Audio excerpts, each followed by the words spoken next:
बिल्कुल सच के साथ हैं जी। किसान जो इस समय संघर्ष क्यों कर रहा है, आप तो ये देखिए, सरकार को भी ये देखना चाहिए। अभी तक सरकार मान गई थी उनके तीनों कानून गलत हैं सामने।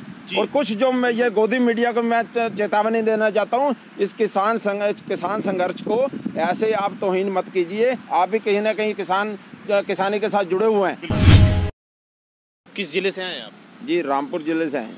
उत्तर प्रदेश से? उत्तर प्रदेश, रामपुर जिला। अच्छा। बिलासपुर तहसील। क्या है ऐसा आप लोगों में कि आप लोग पुलिस के इतने गोले उन्होंने दागे, पानी की बौछारें किया, इतनी ठंड हुई, आपके तमाम साथी शहीद भी हो गए, फिर भी आप लोग हटे नहीं?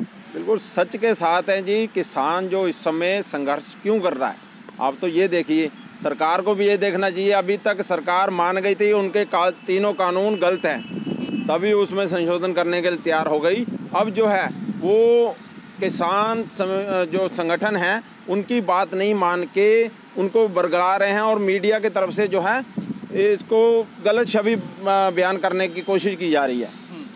एक तरफ से ये भी बात कही जा रही है कि इसमें से कुछ लोग खालिस्तानी भी हैं, माओवादी भी हैं, इस तरीके की बात कर रहे हैं, और ये विपक्ष की साजिश है कि आप लोग विपक्ष के इशारे पे यहाँ पे धरना प्रदर्शन कर रहे हैं। देखिए, यहाँ सभी किसान लोग आए हैं। अभी तो ये कुछ सक्षम किसान हैं जो यहाँ तक पहुँच गए हैं। अभी तो अगर ये ट्रेन चला दें, दो निम्न छोटे किसान हैं, मझले किसान हैं, उनको तो ये संभाल नहीं पाएंगे, उनको तो ये संभाल नहीं पाएंगे। और यहाँ कोई विपक्ष का आदमी नहीं है, सभी किसान जथेबंदियों का ये धरना प्रदर्शन है, और ये संघर्ष उन्हीं का है, किसानों का। कितने दिन का अभी आपका प्लान है? कितना राशन पानी है? कितनी व्यवस्था है?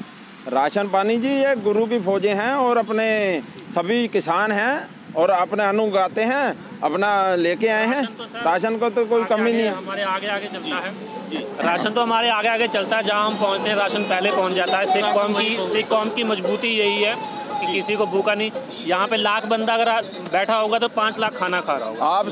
आप सर जो है ना, अभी जो मीडिया की तरफ से ये इनको बरगलाने की काम हो रहा है सरकार द्वारा, कि मीडिया बंधुओं से ये दरख्वास्त है जो लूज पॉइंट मत दिखाएं। जो मुद्दा है किसान का वो जो है आगे रखना चाहिए। छोटे छोटे बड़े संघर्षों में छोटी छोटी बातें होती रहती हैं, उसको ना दिखा के अपना जो मुद्दा है किसान का, जो जिसके लिए संघर्ष कर रहा है, उसको दिखाना चाहिए, उसकी आवाज़ बुलंद करनी चाहिए। जब भी जो है आप भी सम्मान जो पाएंगे अपने समाज में किसान के साथ। लेकिन सरकार ये कह रही कि जो नए बिल हैं उसमें से एमएसपी से ज़्यादा भी जो नए प्लेयर होंगे, नई मार्केट आएगी, उससे ज़्यादा एमएसपी जो है उससे ज़्यादा रेट पे आपका प्रोडक्ट खरीदा जाएगा, तो फिर दिक्कत कहाँ आ रही है आपको? सर ये सब बरगलाने की बात है। तीनों कानून जब ये संशोधन के लिए आ गए हैं तो ये कॉरपोरेट वर्सेस किसान है जी। यहाँ ये बिचौलिए हैं, कॉरपोरेट से हमारा सीधा टकराव है, और ये कॉरपोरेट को जो है और धन्ना सेठ बनाने की ये साजिश है। तीनों कानून इनको हम रद्द करा के ही यहाँ से जाएंगे। अभी कुछ बातें हुई हैं सरकार और किसान संगठनों के बीच में, कुछ उम्मीद जग रही क्या? देखिए, वो तो बात कर ही नहीं रहे हैं। सरकार तो अपनी उसमें बता दिया ये हम कर देंगे। हम वो करना नहीं चाहते हैं। किसान संगठन एकजुट है, एक आवाज़ से वो कह रहा है भाई इस तीनों कानून को वापस कर लिया जाए, और एमएसपी गारंटी कानून जो कानून लाना चाहिए था उनको वो नहीं लाए, और जो धन्ना सेठों को और धन्ना सेठ बनाने की जो फिराक में है उस चीज़ों का कानून ये लाए हैं। एमएसपी मुंह से बता देते हैं, उसको कानून बना दीजिए, उसमें प्रावधान कर दीजिए। जो भी गलत जो एमएसपी से कम, देखिए अभी एमएसपी न्यूनतम समर्थन मूल्य पे किसान जो है अपनी जो फसल की मांग कर रहा है, उसको कानून अभी तो न्यूनतम मांग रहा है जी। मैक्सिमम मांगेगा तो इनके पसीने छूट जाएंगे। और अगर इन्हें लग रहा है कि किसान बेनिफिट में है, ज़्यादा में फसल बिकेगी, उसमें तो इसमें घबरा क्यों रहे हैं? एमएसपी को एक फिक्स प्राइस करने के लिए घबरा क्यों रहे हैं? मतलब गारंटी नहीं दे रहे? गारंटी नहीं दे रहे। अगर इतना आपको कह रहे हैं कि भाई आमदनी दुगनी आमदनी हो जाएगी, दुगने पे किसान को लाभ मिलेगा, और उसमें घबरा क्यों रहे हैं? एमएसपी एक फिक्स कर दें, किसान को संतुष्टि मिल जाए भी हाँ भी हमारे फसल का इससे कम पैसा नहीं मिलेगा। बस एक बात जो 1967 में सरकार की बात यहाँ रख लेते हैं। ये सभी युवा किसान युवा ही हैं, और हमारे बुजुर्ग भी हैं। युवा अपने हिसाब मांगने यहाँ है सरकार से। 1967 में इस सरकार ने हमारी गेहूं का मूल्य जो निर्धारित कागज़ों में है ये, और ये इनसे हिसाब मांगने हैं। 70 रुपये क्विंटल का इन्होंने जो है एमएसपी लागू किया था। और सैलरी जो हमारे टीचरों की थी वो 75 रुपये की थी। टीचर 1 क्विंटल गेहूँ में अपना 1 क्विंटल गेहूँ नहीं खरीद सकता था 1 महीने की सैलरी में। और 200 रुपये को सोने का रेट था।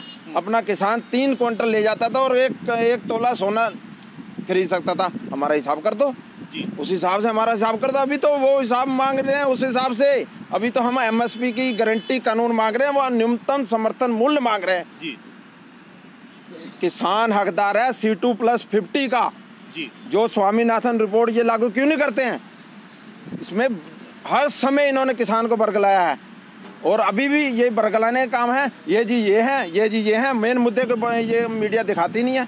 आपके माध्यम से यही चाहते हैं कि ये किसान संघर्ष को इस तरह तोड़ मरोड़ कर मत पेश करें। जो किसान एक्चुअल यहाँ आया उसकी बात आप जो है मीडिया कर्मी लेके आए सामने। और कुछ जो मैं ये गोदी मीडिया को मैं चेतावनी देना चाहता हूँ, इस किसान संघर्ष को ऐसे आप तौहीन मत कीजिए। आप भी कहीं ना कहीं किसानी के साथ जुड़े हुए हैं। बिल्कुल बिल्कुल बिल्कुल। तो खाएगा क्या? तो सरकार ये कह रही है अब अपना किसान कहीं भी अपना फसल लेके कहीं भी जा सकता है जी। मुझे एक बात बताओ, ऐसा कौन सी मार्केट है तो यहाँ पे मान लो 100 रुपये बिक रहा है धान, तो आगे जाके 1000 रुपये बिक रहा है, तो आगे जाके उसका किराया नहीं लगेगा, उसका भाड़ा नहीं लगेगा। ऐसा है, ऐसा होता है क्या? आप बताइए। जो कोलगेट यहाँ पे 15 रुपये की मिल रही है, 50 किलोमीटर आगे 100 रुपये की मिल जाएगी। ऐसा कोई ये कैसी बात की कैसी टिप्पणी है कि सरकार ने कल भी बताया, परसों ही बताया कि किसान अपने कहीं भी फसल लेके जा सकता है। अरे किसान तो बड़ी मुश्किल से कभी बारी बारी करके धान काटते हैं। आज इसकी ट्रॉली मांग ले, कल उसकी मांग ले, उसको खाली करके देनी होती है 1-2 घंटों के अंदर में। और किसान कहाँ ले जाएगा? उसका किराया लगेगा, भाड़ा लगेगा। घर से बेघर होके 1-2 महीने हो गए, धान की फसलें अभी तक नहीं बिकी हैं। बताओ मुझे। और हमारे यहाँ पे हम बाजपुर से आए, उत्तराखंड से, हमारे यहाँ से पीलीभीत से किसान है, सितारगंज से आए। बाहरी देख के उनका किसान उनका धान नहीं तोला। बताओ, उनको बेवकूफ़ बनाया, उनको लटका के रखा गया, उनकी धान की बेकदरी करी गई। आधे रेट पे धान अब वो ना वापस लेके जाने के ना यहाँ पे बेचने के। और सरकार बातें कर रही है कि जहाँ मर्जी जाके बेच लो। अरे हमको कौन बेच लेगा? इन मुद्दे पे एक ही देखिए, इनका सारांश यही निकलता है कि MSP की गारंटी की कानून जो किसान को होना चाहिए। इनकी फसल ऐसे बेकदरी में नहीं बिकती। बिहार में 800-900 रुपए को धान बिका है। मक्के की क्या हालत हुई है आपको पता है? MSP घोषित करते थे हम जी, लिखित आश्वासन देंगे, आश्वासन से अब नहीं चलेगा। ये किसान जो है अपना हक मांगने के यहाँ दिल्ली के चौखट में खड़ा हुआ है, आपको हक देना ही पड़ेगा। आखिरी सवाल हम आपसे। ऐसे था इस बार, एक बहुत तगड़ी हवा थी कि सरकार जो है धान नहीं बोने देगी। किसानों ने कोशिश की मक्का बोने की, पलटा जाए, क्योंकि हो सकता है आगे धान का रास्ता बंद हो जाए। तो मक्का बोने की कोशिश करी, सिर्फ 1% किसान ने, 100 में से 1% किसान ने मक्का बोई, जिसका रेट की 1500-2000 था, जो 700-800 रुपये को हाथ जोड़ जोड़ के बेची गई। एक महीना लोगों ने रोड पे सूखने डाली, घर पे सूखने के लिए जगह नहीं थी। हमारे आंखों देख के जो किसान, हमने भी सोचा कि हम भी मक्का बोएंगे। जब हमने उनसे प्रैक्टिकली तौर पे जाके मुलाकात की, उन्होंने हाथ जोड़ के कह दिया मक्का मत बोले ना, बेकदरी है, नहीं बिकेगी ये। और वही मक्का एक मुद्दा जो अभी चल रहा है, मीडिया के माध्यम से ये समझाना चाहता हूँ। एक जो ये मुद्दा बना रहे हैं कि कुछ इनके ही सरकारी जो इनका संबंध है जिनसे, वो कुछ किसानों को बना के किसान ये जो है माफियाओं को और दिल्ली में दरबार में ले जाते हैं और हाथ जोड़ के कहते हैं ये हमारे जो किसान है समर्थन में है। कैसे है? आप वो भी तो दिखाइए। जो पांडे जी जो गदरपुर से मंत्री हैं, वो उनका कहाँ कितना बहिष्कार हुआ है? वहाँ पर गदरपुर में पुतले फूके गए हैं। सभी किसानों का बहिष्कार होगा जो हमारे इस आंदोलन को जो है गलत करना चाहेगा, गलत तरीके से पेश करना चाहेगा। अच्छा, मोदी सरकार अभी तक का जो ट्रैक रिकॉर्ड रहा है, चाहे GST को लेकर रहा हो, नोटबंदी को लेकर रहा हो, जो भी कानून रहे हो, CAA को रहा हो, NRC को लेकर रहा हो, उन्होंने कितना भी विरोध रहा हो, कभी पलटी नहीं मारी है। आपको क्या लगता है कि इस पे भी सरकार ये कॉर्पोरेट वर्सेस किसान है, ये बिचौलिए हैं। इनको ये अगर इसमें पलटी नहीं मारने तो ये संशोधन में नहीं आते। ये गलत था कानून, जब भी ये संशोधन के लिए हामी भरी है, उसमें कह रहा है ये कर देंगे, ये कर देंगे, वो कर देंगे। कॉर्पोरेट को सीधा मुनाफा देना चाहते हैं। जो कि किसान संगठन एकजुट है, उन्होंने एक ही मांग की है, ये तीनों काले कानून हैं ये वापस होने ही चाहिए। मतलब संशोधन की बात करके सरकार खुद फंस गई, वो खुद मानती है कि हमारा सरकार गलत है।